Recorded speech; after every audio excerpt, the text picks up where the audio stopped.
Welcome back to the Space Bar Friday edition. We're having fun. It's a beautiful day, and I am so happy to welcome Ed Bailey and Lisa Schleichhuber to the Space Bar. Thanks for coming, everybody.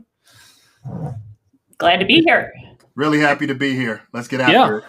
Yeah. Let's get into it. This is just a fun time we have just to collaborate. We feel like a lot of times in digital workplaces, we miss out on this kind of serendipity, fun energy from each other. So it's always good to have people live with these discussions. Let's start off, as always, with our capture question, prove your humanity. We're going to start with Lisa here. Both answer the same question. What's the most beautiful place within 20 miles of where you are right now? Yeah, I'm actually going to stay local and say It's very, very close here in downtown Indianapolis. We have this great zoo that also has this fabulous botanical gardens. So I kind of like to go there and just hang out sometimes. Haven't been there in a while, but it always is lovely. They have a butterfly collection, and lots of stuff going on. So that's great. I'm there. Fantastic. Great. Ed, what about you? Well, I'm pretty lucky. So I live in a town called Emeryville, which is basically at the base of the Bay Bridge on the Oakland side. So I can walk about 10 minutes and literally be waterside and see across the bay, see the Bay Bridge, see San Francisco. It's one of the more beautiful things you can see. And it's a great way to either start a day or end a day. That's nice. I hope you get to do that today. It'll be a good way to finish it off. We'll see. For me, I'm also nearby where Lisa is. I'm gonna have to go with a place called Eagle Creek. Is a nice area around here. We don't have a lot of hills here in central Indiana, so that one's got at least a little bit of an overlook over a creek. I used to go there with my brother-in-law to do a lot of running, trail running type stuff. And it's just among the places around here, it's just a very good vibe there. Well, cool. Today, our topic is we're talking about helping people focus in the midst of a lot of digital noise. So we're here. People are working from home a lot. People are working from lots of different places that they're going on. And there's a lot of noise that's out there that's distracting to people, whether that be noise from notifications that come in from digital things, or even just working at home and dealing with the noise of that, dogs that are in the background and kids coming in, different stuff. So we're talking about how you guys as leaders, how you're helping to ease burdens of people you're working with, people you're consulting with, and those things. So let me start with Ed. Ed, what do you feel like are the hardest digital distractions for people to deal with today? Yeah, so as I was thinking about this question, my answer is probably going to sound cliche, but it's the combination of emails, texts, and social media. Because ultimately, the big difference between now and maybe 10 or 20 years ago is we have lots of different devices and mechanisms that give us information on demand. And so most people feel like if they aren't informed on the thing that happened 5 minutes ago, they fear they're missing out on the world. And so the biggest challenge I see everyone I work with have is we have all of these things to be informed. How do I use them well so that it adds value to my life instead of adding clutter to my life? Yeah. What do you personally feel like you found a good system or a way to deal with all those incoming notifications from so many different apps? Yeah, so I have a great system. I don't know if other people love my system, but I'll tell you, I've read several books and all of them point to one road, which is, technology is a tool for you. So schedule the time you use technology. And so for me, I check email, and I tell people this, I check emails at 8, at noon, at 4, and at 8. And if you want me to respond right away, you send me an email 30 minutes before those times. I also tell people text is not an immediate response mechanism for me. So if you want to actually talk to me and it's urgent, call me.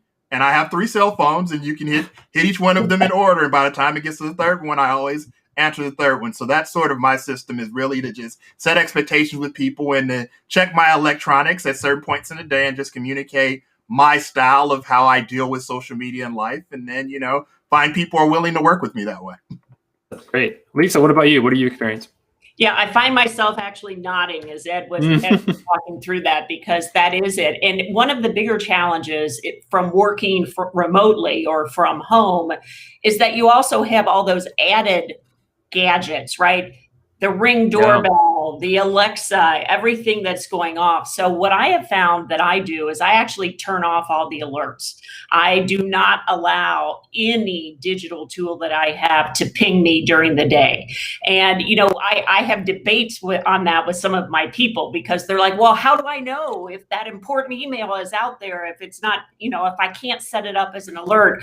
So that's my choice, is to say, again, similar to Ed, I'm not as formal as setting up certain times that I go to it, but I have trained myself. I look early in the morning, probably at lunchtime, later in the day. But during the day, I turn it off. And, I love the people now that wear the watches, right? Because they don't want to be on their phone while they're in a meeting, but yet every 10 seconds they're, doing that. So I find myself making fun of them just a wee bit to say, you know what, maybe you should take your watch off too. So, but the alerts, I think, are a real challenge for people in this day and age. Yeah, with my team, we just switched over from one platform to another for collaboration, and a lot of people, the new one didn't have like notifications built in, where like desktop type stuff and Bing stuff, and people were like freaking out, like, we can't use this. Like, how are we gonna know when somebody tells me something? And I thought, like, this is the best thing ever, because like I like, nothing's being forced on me, and I know, like, when I want to go look at that, I can go look at it, and they'll still be there. The notifications will be there, and I can kind of organize them in those ways. And that's such a healthy way to do it. And I think as leaders, it's one thing to model that behavior, but like you were saying, Lisa, that's your choice. How much would you want to enforce that choice or encourage that choice with other people you work with? Well, it's interesting, because that word you use about enforce, it's really hard to do that. Right? Because we've tried things, even as an organization, like no meeting Wednesdays. We want to give everybody a day to really focus and stay off of your texting and stay off of the internet and the emails. But we found we failed miserably, because then people would start doing it themselves and saying, oh, well, Lisa's not in a meeting, I'll just call and get 10 minutes of her time, or I'll do this. So it kind of comes down to personal accountability. We want to reinforce to people that there are ways that you can control this, but it's not going to work for everybody. Just like, Ed started off and saying, this is the way I do it. I personally, as Lisa, do something a little different, but it's having some flexibility, but it's learning to respect boundaries. And that's the biggest challenge that I think we have, is we say we're going to do this, but if we ourselves slide back into the old habits, we're not setting a very good example. And so to lead by example, if we're going to have focus time on our calendar or project time, then we need to hold that sacred and not let people come in and start sucking our time away, because people will follow examples that they see. Yeah, that's so true. And for me, I have a prescient example. So I have a 10-month-old daughter. My wife's a nurse, and so she works 2 a.m. to 6 p.m. shift 5 days a week. So a lot of times, I'm childcare. And so one of the things I did to rearrange my schedule so that I could accommodate that is Thursdays are clear. Like, you can't meet with me. I don't care if it's a call, a VC. Like, I don't work on Thursdays unless it's something I think is so important that I'm not going to be able to concentrate while I'm sitting around with my daughter, Christian. And so, at first it was hard to enforce that. But what I found is that the more and more I enforced it, the more and more people respected it. And now I'm at the point where people don't even ask, because they know they're going to get a better version of me Friday if they just leave me alone Thursday and allow me to be a good parent and help me to avoid guilty dad syndrome, Yeah. Ed, as you work with lots of different companies as well, do you find that any of them are like try this method where they say, hey, everyone needs to follow the same approach to distractions and digital notifications? Or is it really just like, hey, you got to pick what works for you? Yeah, so I think the companies that have tried to be prescriptive about the approach that I've seen, it almost never works, because people have too many different like individuals have different needs. Like we all have different circadian rhythms and all that kind of stuff. And so what I've seen work in different organizations is people set out the sort of morals to follow or the values that they're trying to espouse. They give people different options, but the key is communication. And when you have an environment where anyone, regardless of level and authority, can communicate boundaries and structure, and other people respect it because we all want to get the best out of our colleagues, that's what ends up working at the end of the day. And through that, you can actually get much more done than if you were to be prescriptive about a set of rules that everyone has to follow. I think people want to be nice and kind and human to other people. They just need it to be safe to do so. I think what's changed about work over the last 30 years is that it's become less and less safe to be human. And I hope what's resulted as it's coming into and hopefully out of the pandemic is we've learned to be more human to one another. Yeah, absolutely. Lisa, let's compare the distractions people are dealing with now versus just take like 5-10 years ago. Because you guys, when the pandemic hit, you were, before that, you were mostly in the office, right? Yes. So what were the ways that were distractions something people talked about in the office that they felt like, hey, this is a common thing? Or is it just more prevalent now? Like, how would you compare the two ages? Well, I would say that the distractions are different because when you're in an office setting, you do have the digital technology, et cetera, which continues to grow, right? Because we have all of the various tools, the intranet, we use a Yammer, which is like, internal Facebook, which is more social kind of thing. But when we were in the office, you also had the people interrupt, where someone would just literally get up and go talk to you. And that collaboration is both a positive as well as a negative. So now fast forward with so many of us just working in a digital space. And so we're looking at the flat screen. I think we miss some of that personal interaction and collaboration, even though at times we probably complain about it. But how you're doing that now is through online chats, right? Or you're sending a text and saying, hey, can I set up a meeting? Or can I talk to you for 5 minutes? So it's almost like an added layer in it that you need to be able to manage. And then layer on this pandemic where you also potentially, I'm not personally in this situation, but you've got your kids in the next room, having to do their schoolwork or something that is so different than your normal work day. So now you have to adjust and decide, okay, am I really going to work from 8 until 5 or whatever your normal time is, or am I going to work for 3 hours in the morning, take a break, help my family member, whoever that is, do whatever they need to do, and then get back into it. And that starting and stopping, I think, is a very different aspect for many of us to kind of work through. We could compartmentalize things before, whereas today we're not. Yeah. Ed, are you seeing the same thing in terms of, I know most of your work has been in the digital space, but do you feel like you see similar things? Actually, no. So what's been super interesting for me, and so I've been even when I was working at Google and at LinkedIn, I think if I look over my history of managing people, maybe 10% of the people have been in the same location and maybe 25% have been in the same time zone. So this life has been reality for me in terms of building relationship, building connection, trying to inspire and also have boundaries. It's been part of my life since, I'll say, 2008, plus or minus. And so what's been interesting for me is watching how other people adapt to it and also just being thoughtful. So, for example, when you're on a VC, but you're at home, you have to think about, okay, does someone need time to get ready to be presentable? Because before, when you needed someone, you need to grab someone in 5 minutes, you could just walk down the office and grab them or call them on the phone. When you're doing a VC, you just can't assume that someone's ready to go, even though we're all supposedly at home with our workstations ready to go.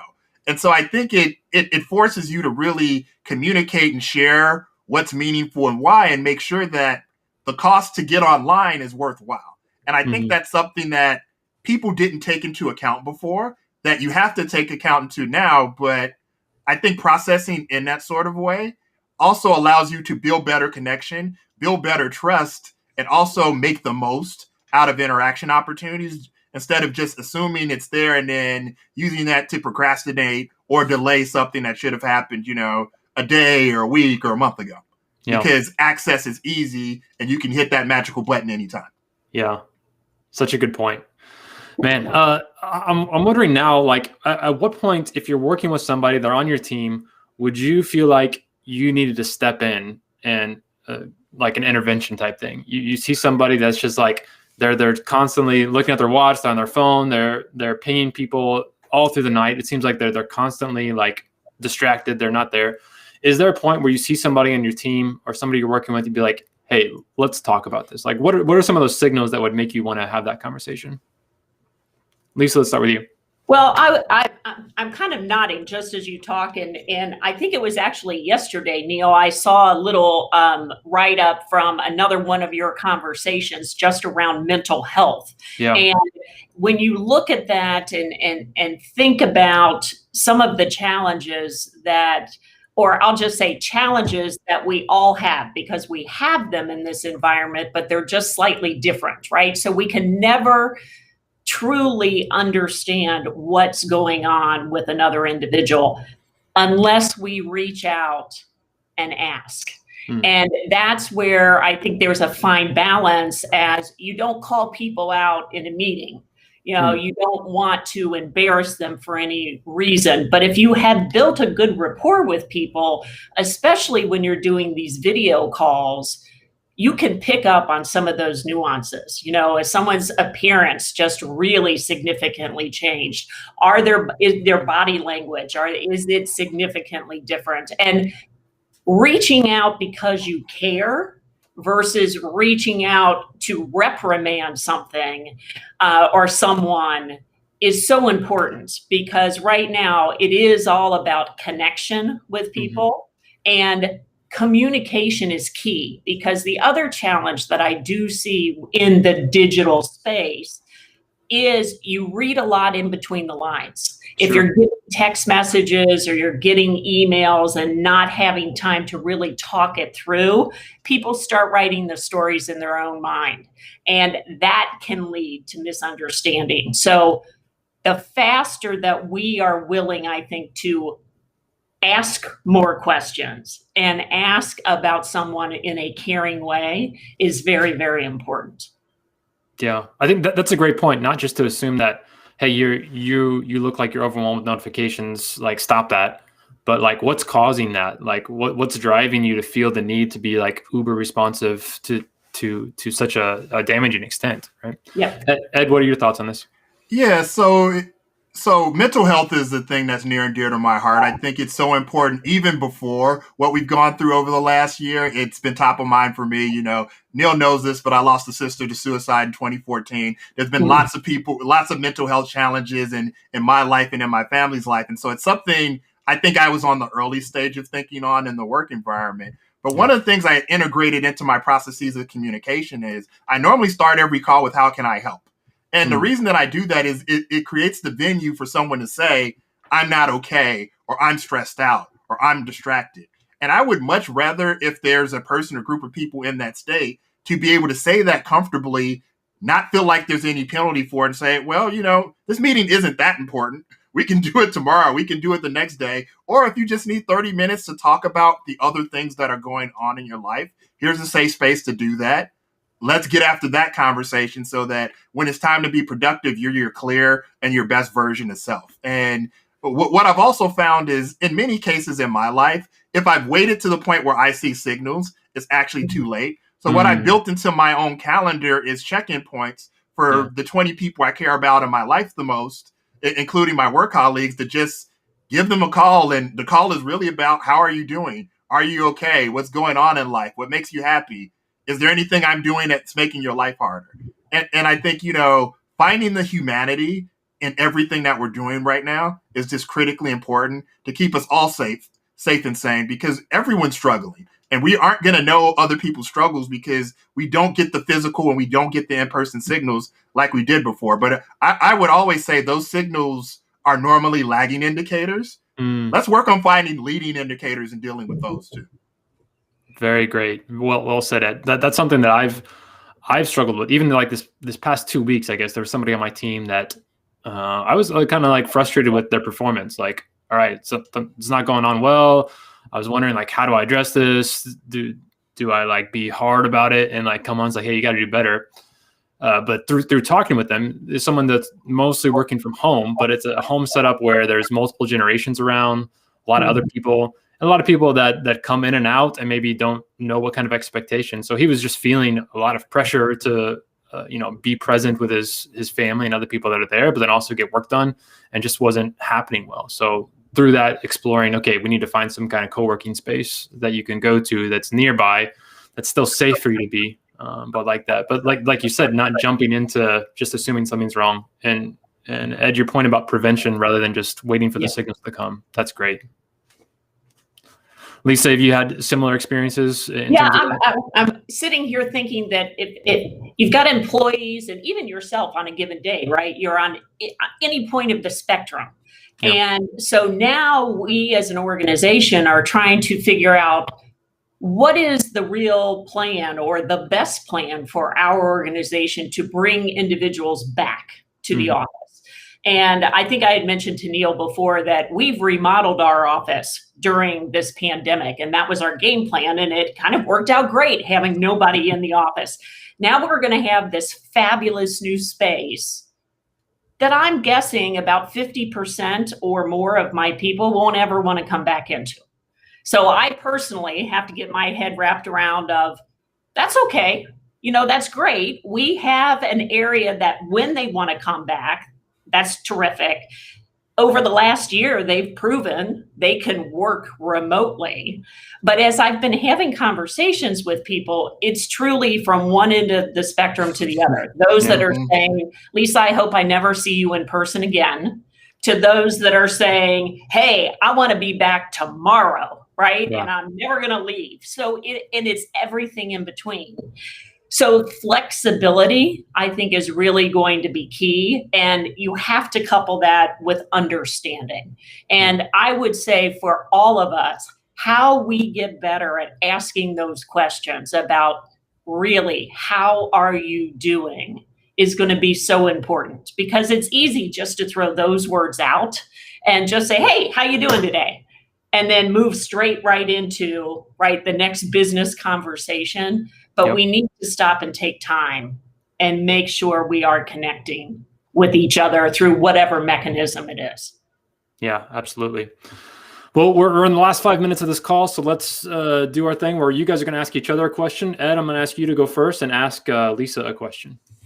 Okay, so Lisa, as it happens, the last time I traveled, I was actually in Indianapolis for the NFL Combine. I don't know if Neil told you, but one of the things I do is I'm a certified NFL agent. So I'm there every year, and I missed my trip this year. But so the next time I come to Indianapolis, hopefully before 2022, but when I come in 2022 for the next NFL Combine, what's something I should do that's not downtown that would make my experience better? That's not downtown. Oh, see, you caught me here because I live downtown. I'm a big supporter of the downtown area. Oh, I love downtown, but I think in the last 6 years, I think I've done everything. Maybe you can enlighten me on something. Yeah, we have some fabulous suburbs. So people don't think about Indiana being a great place for interesting food and cuisine. And there are some really great little pockets out around Indianapolis that we can make sure that we line you up with some really good places to eat. That's something that I enjoy doing, just to get a little taste of the, that farm to table aspect from the good old heartland of Indiana. Yes. I love St. Elmo's, but I've spent more time there the last 10 years than I can count. I need to widen my horizons. And I don't want to sound bad for them, but when people come to town, that is not where I take them. So we'll get you set up there. Absolutely. All right. Appreciate that. Yeah. Thank you, Lisa. All right. So I'm gonna turn the table on you and ask you maybe a little more serious question, because you've been living in this digital world and remote world for a long time. Yeah. What's the one thing you will never do again? What have you learned over that you're like? I will never again accept a client that demands I show up in person as a reflection of my value. Because I've been begging my clients for the last 5 years. I'm like, you understand, every time you make me drive or get on a plane, I'm losing productivity. And the thing that I'm really giving you is insight that's not time-based. So every time you take time, you take away my opportunity to add value. And so I've just found that people who think that way, their businesses haven't done well in this environment, but also it's more of a reflection of their lack of flexibility and lack of consideration. And that's just a non-starter for me at this point. Yep. I think we've all learned we can be very productive and very effective working with long distance partners this way. Yeah. I love the way you worded that, Ed, because it's not just about like, I'll never meet a client in person, but not to justify your value and justify that you're doing a good job. Like a remote worker shouldn't have to show up to the office to justify their presence and their work that they're doing. But there are reasons to get together, and there are good reasons for people to gather, but that's not one of them. Yeah, and it's interesting. I would bet I'll probably end up traveling more when it's safe post-pandemic, just because I'll have an appreciation for travel that's different. But the rationale, what flew before isn't going to fly anymore with me. So, excellent. Well, this has been one of my favorite calls so far. You guys have been great. Lots of great insights. So many things that I'm taking away. I think in terms of this topic, learning to respect boundaries, I feel like is one big thing that's out there. Let people know what you want from them. In terms of productivity, the job, what means a good job, and then say, hey, you set up your boundaries, I'll respect them. These are my boundaries, please respect those. I feel like that's a great place to start with so much of this conversation. So Ed, Lisa, thanks so much for being on the call. We love having you here, and we look forward to maybe having you again in the future. Absolutely. Thank you, Neil, for the invite. We appreciate it. Yeah, it was fun. Thanks.